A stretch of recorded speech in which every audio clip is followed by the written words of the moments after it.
tô này á mình coi cái tô xong rồi nó cái này cái tô lồi lớp nồng lạnh nhau á cứ trong miệng ở cái ngồi sầm đẹp đặt khoan cho nó liền tôi sọp nhiều tôi nhiều bản tình ơi cho nó liền đặt khoan như miệng tô nó sập đặt khoan mà trong đơn thác nó các miệng ngàn mình cái tập silver mỗi những người do là hoa hòm thực tế nên là không như mình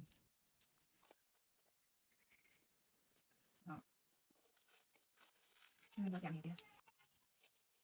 cái này khoanนี้ยังซอสอีกtên là tên rồi hay nhưng mà được áp trên cai khoan mày chứ áp trên cai khoan rồi không ta là cái liền trai khoan á áp trên cai thì nói cái hả trai khác là trai lôi cả hơi mà thêm nghe cái áp trên cai khoan nhá hay so lên khoan nó tổng đông cho á cho comment bán á miền mà sơ bộ thì thêm món sơ bộ cả siêu nó cho ăn món hả qua cắt thẳng á bây cùng em vậy mà đến nuôi cái này đau mau này cái con đừng nuôi cái này đau mau cái con mà chia khi mà trang kinh ai ra trang cắt đây đồ ăn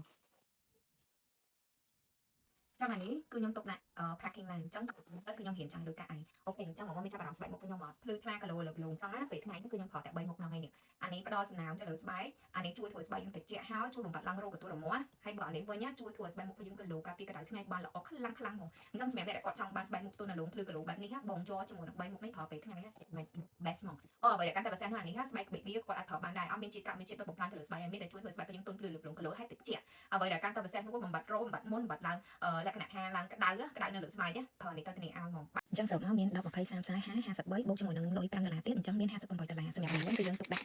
packing ឡើងហើយតែទូនេះវិញមានតែទុកលុយធនាគារមិនអញ្ចឹងទេទៅសារហូចឲ្យគេព្រោះដោយសារទូនេះម៉ាស៊ីនចំណតឡានគឺវាអត់ទទួលទេវាយកតែ10សេនឡើង